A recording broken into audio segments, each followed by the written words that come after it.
I'm all about that bass, no trouble. I'm all about that bass, no trouble. I'm all about that bass. L'invité du Grand Morning ce vendredi, Amine Diori, bonjour. Bonjour Landry. Responsable PME chez Inforisque. On va prendre une photographie avec vous, tiens. Oui, photographie des entreprises créées en 2010. Vous avez une idée assez incroyable, ça n'a jamais été fait. Oui. Vous venez de lancer une étude qui s'appelle Maroc Startup 2010. L'idée est toute simple, vous avez pris les entreprises qui ont été créées en 2010 pour voir ce qu'elles sont devenues aujourd'hui en 2016. Je ne me trompe pas? Exactement, c'est tout à fait ça. Bon, et alors le résultat, c'est assez impressionnant parce qu'on arrive à un chiffre, 95% des entreprises sont toujours en activité. Quand on entend parler de délai de paiement, etc. Et de défaillance, c'est vrai que ce chiffre peut sembler élevé. Maintenant, il faut bien distinguer une chose. 95%, aujourd'hui, c'est les entreprises qui sont toujours actives. Donc 5% qui sont défaillantes. Malheureusement, il y a des éléments qui viennent nuancer ce chiffre, qui est très élevé. Premier élément qui vient nuancer, c'est les entreprises en sommeil. Aujourd'hui, on voit que sur cet échantillon, il y a environ 30-35% de cet échantillon qui ne sont absolument pas actives. C'est-à-dire qu'il n'y a pas de bilan déposé, il n'y a pas d'événement lié à cette entreprise. Bref, c'est une entreprise complètement inactive. Si on ajoute à ça les 5% de défaillance, on se rend compte qu'en réalité, on a un taux d'activité qui est proche de 60%. Donc sur 10 entreprises créées en 2010, 6 sont aujourd'hui réellement en activité. Exactement. C'est un bon chiffre ? Alors, en tout cas, en termes de comparaison, je citerai l'exemple de la France qui avait fait une étude similaire sur des entreprises créées en 2006. Et après 5 années, ce qui s'était passé, et on avait trouvé qu'il y avait un taux d'activité, un taux de survie de près de 50%. Sachant que la France intègre dans les statistiques de l'INSEE les sociétés, donc personnes morales, et les entreprises, personnes privées. Sachant que ces dernières ont un taux de défaillance qui sont beaucoup plus élevés que les personnes morales. Donc, mis bout à bout, on se rend compte que les deux chiffres sont relativement comparables. Maintenant, il faut relativiser un petit peu, même ce taux de 60%. Il y a deux aspects. Le premier, c'est qu'en regardant notre score de défaillance, le score de défaillance Inforisque, on se rend compte que ces entreprises, même si elles survivent, elles sont dans des situations financières qui sont très précaires. C'est-à-dire qu'à tout moment, elles peuvent basculer dans la défaillance. Le deuxième point que je voulais soulever, c'est j'avais fait l'exercice inverse. J'avais regardé les entreprises défaillantes et j'ai regardé quand est-ce qu'elles avaient été créées, quand est-ce qu'elles étaient défaillantes et donc leur durée de vie moyenne. Et on se rend compte que la durée de vie moyenne d'une entreprise défaillante était aux environs de 6 ans et demi. Donc il va falloir encore attendre un petit peu avant peut-être que certaines entreprises malheureusement soient liquidées. Exactement, c'est possible, oui, tout à fait. Leur état de santé donc à ces entreprises qui maintiennent le cap pour l'instant, qui sont toujours en vie après 6 ans d'activité, c'est quoi? C'est un bon bilan santé ou c'est un mauvais bilan santé? Alors globalement, ce qui ressort, c'est que il y a deux typologies d'entreprises. Il y a quand même, malgré tout, sur les entreprises qui ont été créées en 2010, il y a quand même 20% d'entreprises qui ont été créées qui sont devenues des PME, et voire même 2 qui sont devenues des grandes entreprises. Seulement 2. Oui, alors sur un échantillon de près de 3000 entreprises, je précise. Donc ça veut dire 10% grosso modo des entreprises créées en 2010. Donc on a un échantillon qui est représentatif. Et globalement, ce qu'il en ressort, c'est que y a une catégorie qui est très touchée, c'est la TPE, sans surprise.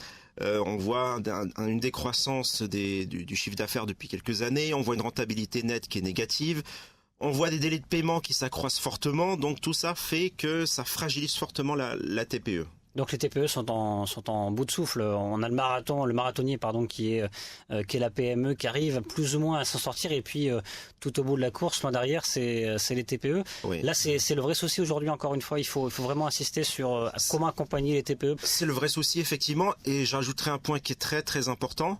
Leur capital social initial. Il y a un lien direct, et c'est une des principales conclusions de l'étude, c'est qu'il y a un lien direct entre capital social initial et ce que devient l'entreprise, le niveau de fragilité de l'entreprise au bout de quelques années.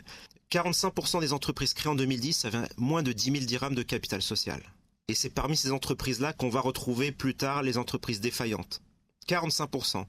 87% des entreprises de notre échantillon avaient moins de 100 000 dirhams de capital social, ce qui reste relativement faible.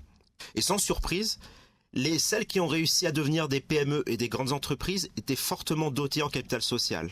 Les PME, par exemple, en moyenne, avaient au démarrage près de 200 000 dirhams de capital social. Et grâce à ça, elles ont eu les fonds suffisants, les reins suffisamment solides pour devenir de la PME et voire même pour certaines devenir une grande entreprise. Beaucoup d'entreprises mettent très peu d'argent dans leur capital social de démarrage. Ça, exactement. Ça, c'est un grand handicap pour démarrer la course de l'entreprise. C'est un très très grand handicap, surtout que quand vous disposez de 10 000 dirhams, derrière vous avez donc c'est une trésorerie initiale qui est relativement faible. Et derrière, vous avez des choses à financer, et notamment les délais de paiement. Quand vous avez un besoin en fonds de roulement qui s'accroît parce que vos clients vous payent très très tard et que vous avez une très faible trésorerie initiale, évidemment, ça limite votre souffle, et donc ça va entraîner forcément à un moment donné où l'entreprise, la TPE, n'aura plus de souffle du tout et s'arrêtera de bouger. Dans la photographie, pas de surprise, Amine Diouri, on retrouve le commerce en tête, notamment des créations d'entreprises. Oui, sans surprise, la typologie des secteurs créés est quasiment identique à ce qu'on retrouve dans les études actuelles, c'est-à-dire commerce, immobilier, BTP. Vraiment, ce qui souffle le plus, c'est aussi le commerce. C'est aussi celles qui souffrent le plus. Mais bon, en valeur absolue, comme elles sont les plus nombreuses, c'est normal aussi que ce soit celles qui souffrent le plus de manière relative. Est-ce qu'aujourd'hui, il vaut mieux créer une entreprise en 2016 plutôt qu'en 2010 ? Alors, dans un contexte de défaillance d'entreprise, dans un contexte d'augmentation des délais de paiement ? Honnêtement, il valait mieux le créer en 2010. Pour une raison très simple, c'est qu'aujourd'hui, les conditions sont beaucoup plus dures. En termes de croissance macro, 2016 était une année difficile. En termes de conditions de l'environnement des entreprises et les délais de paiement qui se sont fortement accrus depuis 2010, donc ça c'est aussi un élément négatif. La contraction des encours de crédit distribués par les banques aussi se sont contractés, donc pas mal d'éléments négatifs. Donc 2016 effectivement n'est pas forcément la meilleure année pour créer son entreprise. Mais néanmoins, je dis ça. Mais notre tissu économique a besoin de ces nouvelles entreprises. On a besoin de ces entreprises pour continuer de progresser, pour créer de la valeur. On a besoin de ces entreprises. Donc si je prends une photo aujourd'hui en 2016 de ces créations d'entreprises et que je la regarde dans 5 ans, en 2021, elle sera plus mauvaise que la photo que j'ai prise en 2010. On ne sait jamais ce qui peut arriver pendant 5 ans. Ce que je dis simplement, et c'est le message vraiment fort que je voulais lancer, c'est quand vous créez une entreprise, pensez au capital de démarrage. Alors évidemment, je sais très bien que ça ne dépend pas simplement, que c'est pas une simple question de volonté, que parfois c'est une question de moyens. Et c'est vrai qu'en France, une entreprise qui est créée bénéficie de beaucoup d'aides publiques pour constituer le capital social de démarrage. C'est plutôt de ce côté-là qu'il faut regarder, voir des aides publiques qui accompagnent les demandeurs d'emploi qui veulent créer une entreprise, par exemple, ça existe en France.